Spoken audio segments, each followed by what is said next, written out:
ከማረጥ በኋላ እርግዝና የመፈጠር እድል አለ ብለው ያስባሉ? እውነታው ምናልባት ሊያስገርምዎት ይችላል። ልክ አርባዎቹ መጨረሻ ወይም ደግሞ 50ዎቹ መጀመሪያ አካባቢ ያለችን ሴት ስሜት አስቡት። ልጅ የመውለድ እድሏ የመነመነ የሚመስልበት ስሜት የሚፈጠርበት ወቅት። ምናልባት ፔሬዷ ቆሞ ሊሆን ይችላል። እንዲሁም የማረጥ ምልክቶችንም አይታ ሊሆን ይችላል። የሕክምና ባለሙያዎችም ወይ ዘገየሽ ብለዋት ሊሆን ይችላል። ነገር ግን ይቺ ሴት ከጊዜ በኋላ ጤነኛ ልጅ የማቀፍ እድል ሊኖራት ይችላል። ከኔ ጋር ቆዩ። ምክንያቱም ያለውን እውነታና ሳይንሳዊ የሆኑ አንዲት ሴት ከማረጥ በኋላ ለማርገዝ ያሏት አማራጮችን በተመለከተ ሰፋ ያለ መረጃ የምነግራችሁ ይሆናል። ለዚህ ቻናል አዲስ ከሆናችሁ ስለ ሴቶች ጤናና ስለ ስነ ተዋልዶ ጤና አዳዲስ መረጃዎችን የማቀርብበት ቻናል ነው። ታዲያ እንደተለመደው ቪዲዮውን ላይክ፣ ሼር እና ሰብስክራይብ በማድረግ ጀምሩ። ማረጥ በሴቶች ተፈጥሯዊ የወር አበባ ዑደታቸው የሚያልቅበትና እንዲሁም ደግሞ በተፈጥሮ ልጅ የመውለድ እድላቸው የመነመነ የሚሆንበት ወቅት ሲሆን ይህም በተለይ ከ45 ዓመት በላይ ያሉ ሴቶች ለአንድ ዓመት ያህል የወር አበባ ካላየች የሚታወቅ ሲሆን አልፎ አልፎ ግን ከ40 ዓመት በታችም እንደዚህ አይነት ነገሮች ሊያጋጥሙ ይችላሉ። ታዲያ በዚህ በማረጥ ወቅት እንቁላል ከእንቁላል ከረጢት መለቀቁን ያቆማል። የሴቶች ዋነኛ ሆርሞን የምንላቸው ፕሮጀስትሮንና ኢስትሮጅን በከፍተኛ ሁኔታ እየቀነሱ የሚሄድበት ወቅት ነው። ታዲያ በዚህ የተነሳ ምክንያቱም እንቁላሎች በመጠንም ይሁን በጥራት እያነሱ ስለሚሄዱ በተፈጥሯዊ መንገድ የመፀነስ እድሏ እጅግ በጣም የመነመነ ነው። ይሁን እንጂ በተፈጥሯዊ መንገድ መፀነስ ባትችልም ምክንያቱም የእንቁላሎቿ መጠን ቢያንሱና ማረጥ የሚለው እድሜ ውስጥ ገብታ በተፈጥሯዊ መንገድ መፀነስ ባትችልም ነገር ግን ሌሎች እጅግ በጣም ወሳኝ የሆኑና ልጅ ልታገኝባቸው የምትችልባቸው አማራጮች ስላሉ እነኚህን አማራጮች አንድ ባንድ የምናያቸው ይሆናል። እጅግ በጣም አስገራሚው ነገር የሴት ልጅ ማህፀን ማረጥ የሚለው እድሜ ውስጥ ከገባች በኋላ ማርገዝና እርግዝናን መሸከም የሚችል አቅም አለው። ግን እንዴት ይሆናል? አብራችሁ ቆዩ። ምክንያቶቹን እንዴት እንደሚሆን በዝርዝር የምናያቸው ይሆናል። ለመሆኑ ከማረጥ በኋላ ለማርገዝ አስቸጋሪ የሆነበት ምክንያት ምንድን ነው? አንደኛው ምክንያት የእንቁላል መጠኑ እጅግ በጣም እየተመናመነና እያነሰ ስለሚሄድ ነው። ሁለተኛው የእንቁላል ጥራቱም በዛው ልክ እየቀነሰ ይሄዳል። እንግዲህ እንደሚታወቀው አንዲት ሴት ልጅ ስትወለድ ጀምሮ ተቆጥሮ የተሰጧት እንቁላሎች አሏት ሲሆን እነኚህ እንቁላሎች በጊዜ ሂደት ጥራታቸውም መጠናቸውም እየቀነሱ ስለሚሄዱ ማረጥ የሚባለው የእድሜ ክልል ውስጥ ከገባች በኋላ በዋናነት መጠናቸውም ጥራታቸውም እየቀነሰ ስለሚሄድ ተፈጥሯዊ በሆነ መልኩ የመፀነስ እድሏ እጅግ በጣም አናሳ ነው። ነገር ግን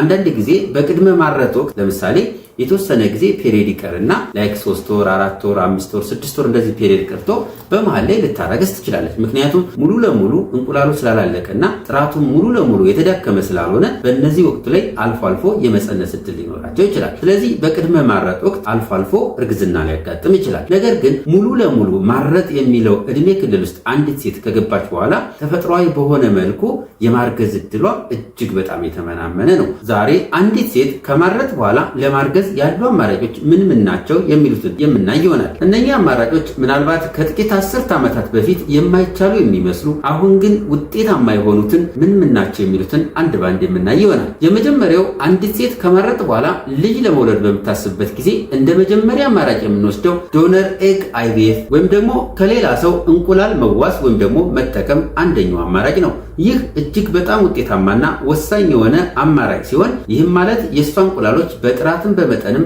አነስተኛ ስለሆነና በተፈጥሯዊ መንገድ ማርገዝ ስለማይቻል የሌላ ሴት እንቁላል በመውሰድ በአይቪኤፍ ከስፐርም ጋር እንዲዋሃዱ በማድረግ ኢምብሪዮ ከደረሰ በኋላ ወደ ማህፀን ግድግዳ በማስቀመጥ እርግዝናው እንዲቀጥል ይደረጋል። ስለዚህ የዚች ማረጥ ውስጥ ያለች ሴት ማህፀን ለእርግዝና ዝግጁ እንዲሆንና እርግዝናውን 9 ወር ድረስ እንዲያቆይ የሚያደርጉ መድኃኒቶች ይሰጡትና ይህ ማህፀን ለእርግዝና ዝግጁ እንዲሆን ይደረጋል። ሁለተኛው አማራጭ ፍሮዘን ኤግስ መጠቀም ነው። ፍሮዘን ኤግስ ወይም ደግሞ የቀዘቀዘ እንቁላልን መጠቀም አንደኛው አማራጭ ነው። እንግዲህ እንደምታውቁት ቴክኖሎጂ ከጊዜ ወደ ጊዜ እየተስፋፋና ብዙ ነገሮችን እየቀየረ ያለበት ወቅት ነው ያለ ነው። ስለዚህ በዚህም የተነሳ እንቁላልን በጊዜ ፍሪዝ አድርጎ አቀዝቅዞ ማስቀመጥ የሚችል ቴክኖሎጂ አለ። በነገራችን ላይ እንቁላልን ብቻ ሳይሆን የወንድ ስፐርምንም ፍሪዝ አድርጎ አቀዝቅዞ ለብዙ ጊዜ ማቆየት የሚችል ቴክኖሎጂ አለ። ስለዚህ ለምሳሌ ይቺ ሴት ሪፕሮዳክቲቭ ኤጅ ላይ ያለች ላይክ 30ዎቹ 40ዎቹ ላይ ያለች ጤነኛ እንቁላል አቀዝቅዛ አስቀምጣ ከነበረ እነኚህን እንቁላሎች ምናልባት 50ዎቹ 60ዎቹ እድሜ ላይ እያለች ማህፀኗ ለእርግዝና ዝግጁ የሚያደርጉ ሆርሞኖች ከተሰጧት በኋላ ያንን የራሷን እንቁላል ከስፐርም ጋር በማዋሃድ አይቪኤፍ ላይ ኢምብሪዮ እንዲፈጠር ከተደረገ በኋላ ወደ ማህፀን ግድግዳ ትራንስፈር ተደርጎ እድገቱን የሚቀጥልበት ሂደት ይኖራል ማለት ነው። ስለዚህ ይሄ አንደኛ ባዮሎጂካሊ የራሷ እንቁላል ነው። ማህፀኗ ለእርግዝና ዝግጁ እንዲሆን የሚያደርጉ ሆርሞኖች ሆርሞኖች ይሰጣሉ።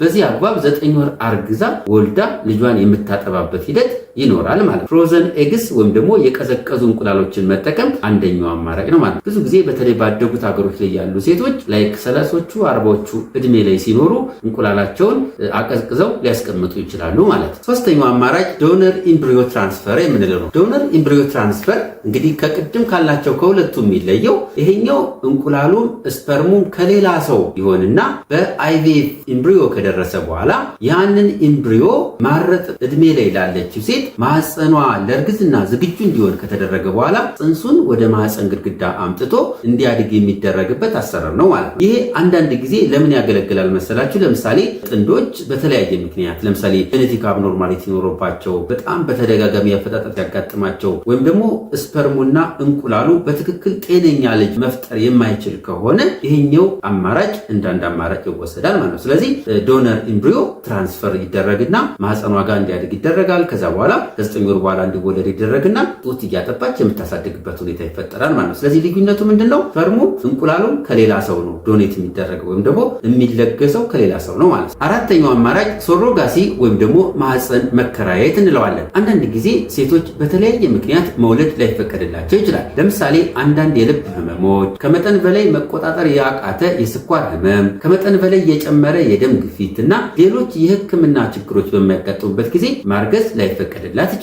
ከዚሁ ጋር ተያይዞ ደግሞ ለምሳሌ በተፈጥሮ ማህፀን ላይኖራት ይችላል። እንዲሁም ይህ ማህፀን ቢኖርም እንኳ የአፈጣጠር ችግር አጋጥሞት ሊሆን ይችላል። ወር ደግሞ በተለያየ ምክንያት ማህፀን ግድግዳ ላይ ልጅ የሚያድግበት ሁኔታ የተመናመነ ሊሆን ይችላል። እነኚህ ችግሮች ሲያጋጥሙ ይቺ ሴት ምን አይነት አማራጮች መውሰድ ትችላለች? እዚህ ጋር የምንረዳው ነገር ምንድነው? አንደኛ ይቺ ሴት ጤነኛ እንቁላል አላት። ነገር ግን ምንድነው የሌላት? ማህፀኗ ላይ አንድ በጤና ምክንያት ማርገዝ ላይፈቀድላት ይችላል። ሁለት ደግሞ የማህፀን ግድግዳ በተለያየ ምክንያት ጽንስ መሸከም ላይችል ይችላል። እነኚህ ነገሮች በሚኖሩበት ጊዜ ምክንያቱም እንቁላሏ ጤነኛ ነው፣ ነገር ግን ማህፀኗ ጋር ነው ያለው ችግር። ስለዚህ ማህፀን መከራየት ይኖርባታል ማለት ነው። ይሄኛው አማራጭ እንግዲህ ከሷ እንቁላል ይወሰዳል፣ ከባለቤቷ ስፐርም ይወሰዳል። በአይቪኤፍ ኢምብሪዮ እንዲፈጠር ከተደረገ በኋላ ሌላ ሰው ማህፀን ላይ እድገቱ እንዲቀጥል ይደረጋል። ያኛው ማህፀን እርግዝና እንዲሸከም ወይም ደግሞ ለእርግዝና ዝግጁ እንዲሆን የሚያደርጉ ሆርሞኖች ከተሰጡት በኋላ ይህ በአይቪኤፍ የተዘጋጀው ጽንስ ወደዛችኔቱ ማህፀን ይሄድና እዛ ጋር እንዲያድግ ተደርጎ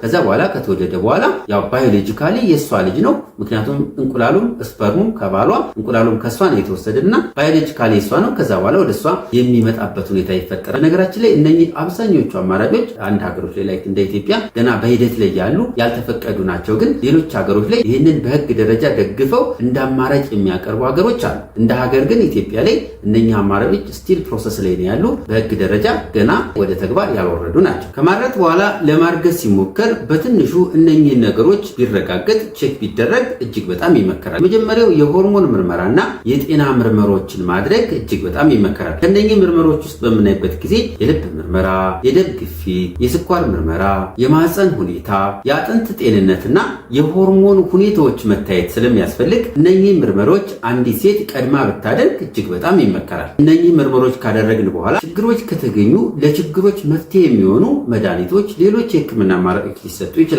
በዋናነት ግን ለሁሉም ሴቶች በሚባል ደረጃ ማህፀን መዘጋጀት ስላለበት ማህፀንን የሚያዘጋጁ የሆርሞን መድኃኒቶች እንዲሰጧት ይደረጋል። ለመሆኑ አንዲት ሴት ከማረጥ በኋላ ለማርገዝ በምትሞክርበት ጊዜ ምን አይነት ችግሮች ሊያጋጥሙ ይችላሉ? አልፎ አልፎ ከማረጥ በኋላ እርግዝና በሚሞከርበት ጊዜ በእናትም ላይ በጽንስም ላይ አንዳንድ ጊዜ ችግሮች እንዲያጋጥሙ ሊያደርግ ይችላል።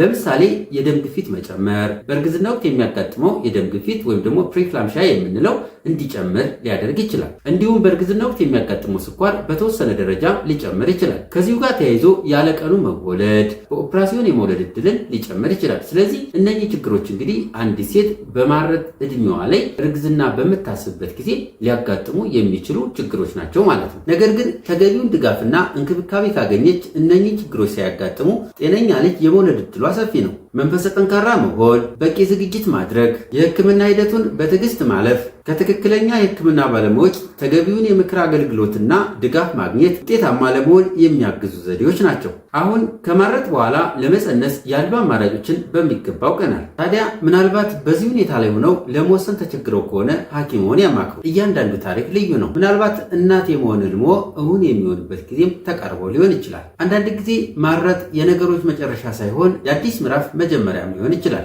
ቪዲዮውን ከወደዳችሁት ለሌሎች ሰዎች ተደራሽ እንዲሆን ላይክ እና ሼር ማድረግዎን አይርሱ። እንደዚህ አይነት የጤና መረጃዎች እንዲደርሷችሁ ቻናሉን ሰብስክራይብ በማድረግ ቤተሰብ ይሁኑ። ለዛሬ ያዘጋጀሁት ይህንን ይመስላል። በዚህ ቪዲዮ ያልተመለሰላችሁ ጥያቄ ካለ አስተያየት መስጫው ላይ አስቀምጡ። በቀጣይ በሌላ ፕሮግራም እስከምንገናኝ ቸር ሰንብቱ።